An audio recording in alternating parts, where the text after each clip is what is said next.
Hello, and welcome to Quick Charge by Electrek. I'm Mikey G, and it's Saturday, April 1st. Tesla started delivering its Tesla Semi just a few months ago, and now it has the dubious honor of issuing its first recall. The recall was announced on the National Highway Traffic Safety Administration's recall website, showing an issue that involved the parking brake made by Bendix, and it affected 35 vehicles. As of March 24th, the date of the recall, Tesla has not identified any instances in the field where the parking brake error has resulted in a crash or damage. Tesla is rumored to be planning a new battery factory to produce lithium iron phosphate cells in the US with China's CATL. Lithium iron phosphate batteries, which don't use nickel or cobalt, are traditionally cheaper and safer, but they offer less energy density, which means less efficiency and shorter range for the car. Cell production is almost entirely concentrated in China, and therefore creates a logistical problem for electric vehicles produced in other markets. Here in the U.S., it creates a problem for automakers trying to take advantage of the new federal tax credit, and there is a race for battery hegemony currently underway.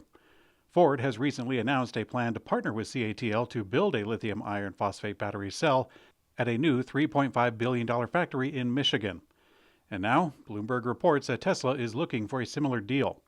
There weren't too many details on the story, so although it makes sense from an economic and logistical standpoint, we're still looking at it with a grain of salt.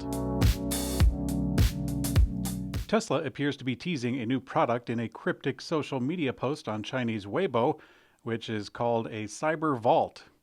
The post includes a picture of something rectangular hidden under a piece of cloth and Chinese text that translates to say, "Who is the main character this time?" and "Special form super power-up." Now, while the timing for the Western world coincides with April Fool's Day, it could be a new form of either security or energy storage for the Chinese market. Although Tesla started listing jobs related to a paint shop for the Cybertruck a couple weeks ago, the resurgence of the news story has sparked some interest. It's confusing people due to the fact that the electric pickup is supposed to be finished in stainless steel. Some media outlets are suggesting that Tesla is changing their mind about the truck's exterior. But at Electrek, we're withholding that call until at least a little later. Even though the Cybertruck is finished in stainless steel, there are still plenty of parts around or under the vehicle, like the bumpers for example, that would need to be painted. Here on Quick Charge, we had a bit of a discussion on steel alloys and paint. Myself, I believe that Tesla will be coating certain parts, like the suspension and the undercarriage, to reduce cost and or increase durability. The longevity of the job listings does have me thinking though. If Tesla was only coating a handful of parts, would they need to have openings up for so long? It's kind of fun stuff to think about. Tesla has launched a GigaBier, a limited edition Cybertruck-inspired beer. Move over Cybertruck Quad for kids, the Cybertruck whistle, and the Cybertruck broken window t-shirt. There's a new cyber novelty in town. At the launch of the Gigafactory Berlin in October of 2021, Musk announced that Tesla would be making its own beer, and now it's finally arrived. A 3-pack costs 89 euros and is equivalent to about $30 a piece.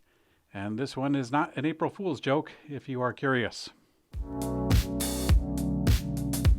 Volkswagen is set to release the series production version of its newest electric sedan, the ID7, within the next few months. But even though Volkswagen teased a special camouflage model earlier this year, the ID7 was caught out in the wild for the first time in Germany. Volkswagen's new sedan will be one of 10 new EV models to be launched by 2026, and the second global electric model after the ID4.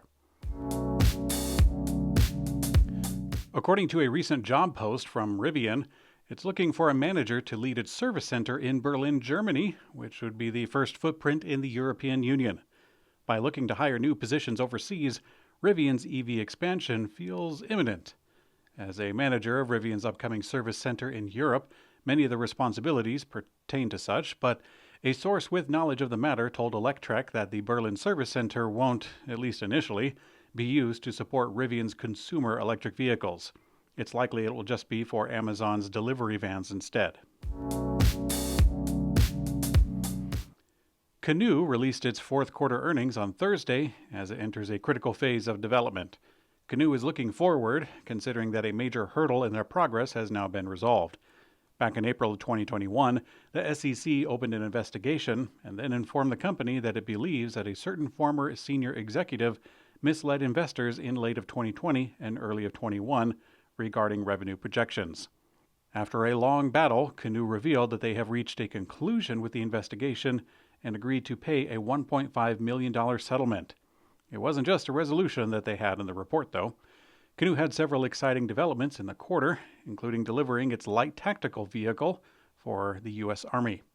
Aside from existing clients, Canoo intends to expand its network into Saudi Arabia with a new distributor partnership with GCC Olean. Canoo didn't generate revenue in the quarter, which is not surprising. They ended with a net loss of $80.2 million for a yearly loss of $487 million.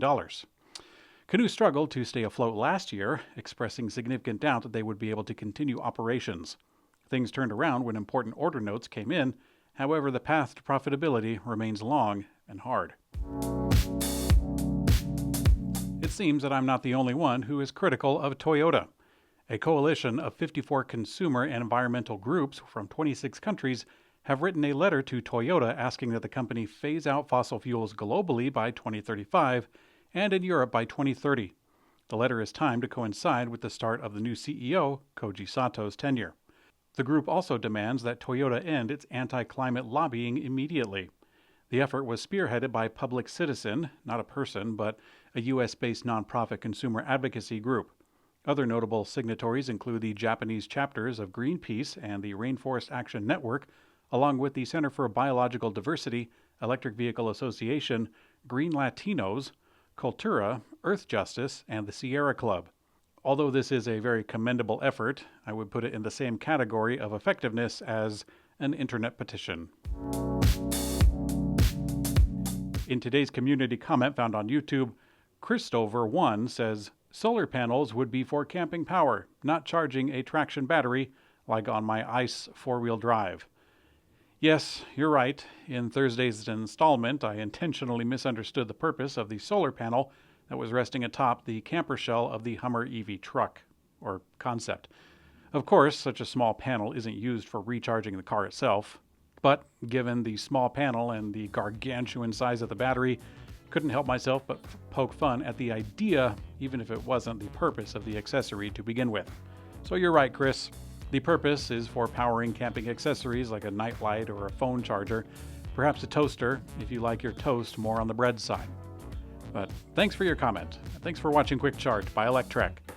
I'm Mikey G, and I hope you have a great day.